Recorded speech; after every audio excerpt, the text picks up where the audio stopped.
Memphis has UTSA in the Alamo Dome, also on the road. On paper, looks like an easy matchup, a 7-1 Tigers team taking on a 3-5 Roadrunners. But guys, as we've seen week in and week out, the Tigers really haven't had any easy games in recent weeks. And anytime we think that they're going to do really well, they tend to kind of disappoint us just a little bit, especially in the red zone. Where does the Alamo Dome rank in with Fayetteville?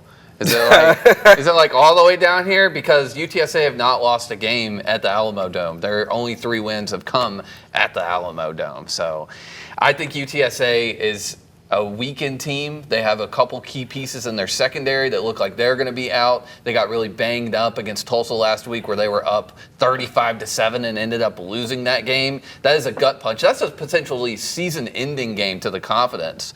I listened to the press conference, the head coach's press conference, the Monday afterwards, and the vibes were not high. They were not high at all going into this game. I mean, I think you really need to get up for this Memphis game. You're playing a team of stars compared to this UTSA team, right? At the same time, UTSA have a very good quarterback in Josh McCown's son, Owen McCown, who is passing for over 2,000 yards this season. So that's going to be difficult. We've seen what Memphis have done against quarterbacks who are passing over 1,500 yards this season, and a guy, an 18-year-old last week in Purdy with Charlotte. So, yes, they should have beaten Charlotte last week, and that was at home. They should beat these guys. They're around the same point favorite. They were 18-point favorites, are like 16 against UTSA. This is a game where you really need to get up, but once again, I feel like it's deja vu. They have so many pieces, and I feel like Memphis is going to try to focus on one area. We really want to get to, you're going to hear Silverfield after the game, we really wanted to get to 120 yards with Mario Anderson. Just run the offense. Run every part of your offense. Throw it out there. It doesn't matter. These teams have film on everything that you've done. So just unleash it, and you know what my key to success is. What's that? Demir Blankenship, as always. Your favorite player. Hit him over the middle, he will win. Well, I think the key for Memphis kind of going into this week, Ryan Silverfield said in his press conference on Monday, was to focus on the red zone offense. It's something that has been pretty lackluster so far this season, especially the last couple of games. We've seen the last 2 games be just 1-score games for the Tigers as in regards to wins. They're 71st in red zone offense. Not great. Not great at all. And they've had 4 touchdowns in 11 offensive drives last week. Ryan reckons they left 24 points out there last week in the red zone. Oh, well, last week's game is not even close. If you score on 4th and 1, 4th and 2, and Seth Hennigan ends up getting picked off, right, and that gives Charlotte momentum coming out of that play, you end up with a 7-7 game at the half. And then on the other end of the field, when you flip sides of the field, you're trying to put the game away. And at the same time, Mario Anderson, who's been an absolute stud, in short yardage situations, and they've also had Brandon Thomas in situations like that. He gets stuffed on a 4th and 1, 4th and 2, and if you score both of those situations, a 35-28 game probably becomes more of a 42-21 game, maybe something in that range. And so it certainly has been something that they've focused on, and we heard from Ryan Silverfield this week that you got to get it done in the red zone. You can get down to the 20-yard line all you want, but if you're not getting into the end zone, or being able to even convert kicks, you're a failure. So I don't think we played certainly like we're capable offensively. We got to find ways to be better in the red zone and more dynamic and be able to get ways to be able to convert those 4th downs or punch it in when we get that close to the goal line. And I think that the nice thing is the players on offense clearly understand that, and not just the players, but us as coaches and play. So, yeah, got to make the most of those opportunities there in the red zone, and that's certainly something that they will probably put a little extra emphasis on.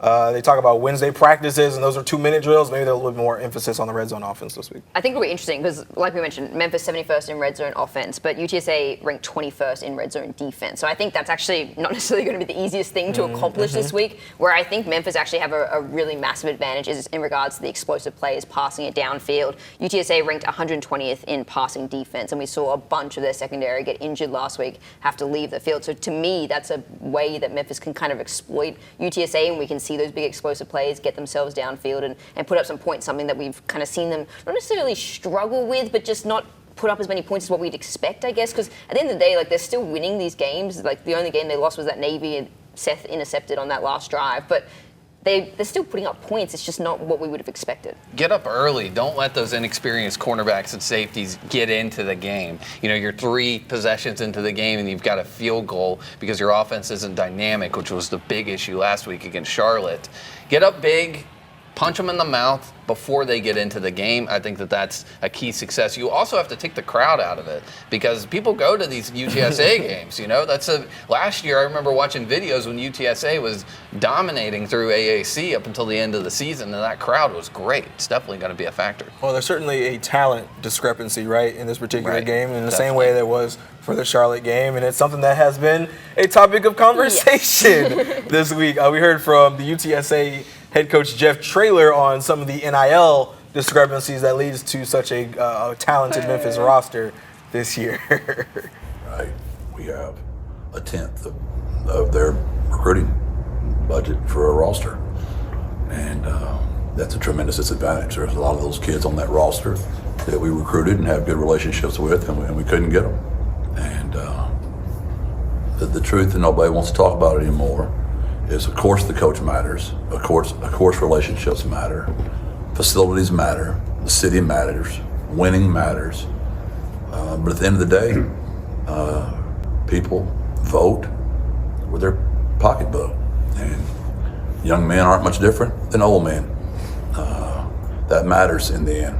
And I don't want to put the exact number out there because, I just don't want to get that specific. But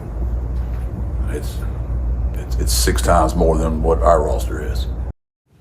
6 times more than what the UTA roster is. And part of me wants to say, get your money up, but at the same time, I understand this is the dynamic of college football, and you have the big boys and you got the little boys, and people are throwing money around. Shout out to Fred Smith and FedEx for creating the NIL discrepancy, but there's an understanding of this is what you have to do in order to compete on the highest level. And what Memphis is trying to do, they're not trying to necessarily compete with the UTSAs of the world. They want to be competing with the Ole Misses of the world. And I think that is a very clear distinction of what some of these coaches are really having to deal with. And really all these coaches are having to deal with in the NIL space.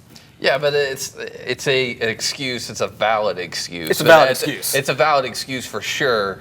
But also, as the head coach of a football program, can't say that. No, you can't say that that because they're seeing that on Twitter and they're like, "Wait a second, coach, but you tell us we're the best. You said Memphis the best. Right. You didn't want me. You recruited so and so. Come on." He said the quiet part out loud, and you can never say the quiet part out loud. Well, that's something I couldn't imagine Ryan saying something like that. Oh, I don't think he ever would. Which is just interesting to me. That's obviously different coaches handle things different ways. It is an excuse. It's a valid excuse, but it's also the way college athletics are going. You look at Memphis men's basketball. They've got 1 returning player from last year. That's just what's happening now. Whole roster's paid. Yeah, that's everywhere. Is that players are leaving for more money and going to the next best place that'll take them and pay them more. That's just what's happening. And I think it's kind of okay, well, if you're not up to that, then you need to get up to that. And that UTSA basketball team, where there's not even close to as much NIL money as the football program has, beat Memphis in Memphis last year at a crucial point in the season. So I don't want to hear it. Yeah. Go out there, win the game. You got Josh McCown's son. You have NFL blood in your team. And you're complaining about the roster, but I get what he's saying at the same time. Yeah, it's a tough scenario, and I think you can talk about basketball in particular.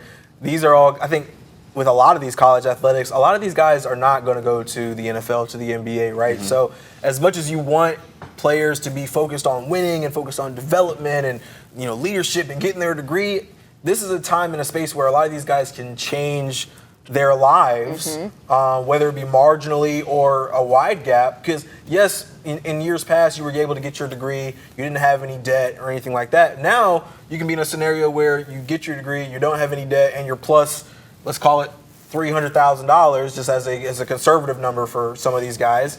And that is life-changing money when you get out of school at 22, 23, 24, 27 with some of these guys. And it makes a difference. It certainly makes a difference. Yeah, I will never knock a player for going to another school for more money. Get your money. No. Because you don't know. You could go to that school and then get injured in your first week and then you don't have a future in the NFL or in the NBA or whatever sport. You got to go make it while you can. And I don't knock any of them for doing it. Yeah, certainly. So we will see Memphis football taking on UTSA on Saturday. We got a lot more to come right here on the 24th floor, including how one of the Memphis stars cuts it up off the field. After the break, we chop it up with running back Mario Anderson Jr. and learn about how he became a barber and why it is his happy place away from the game.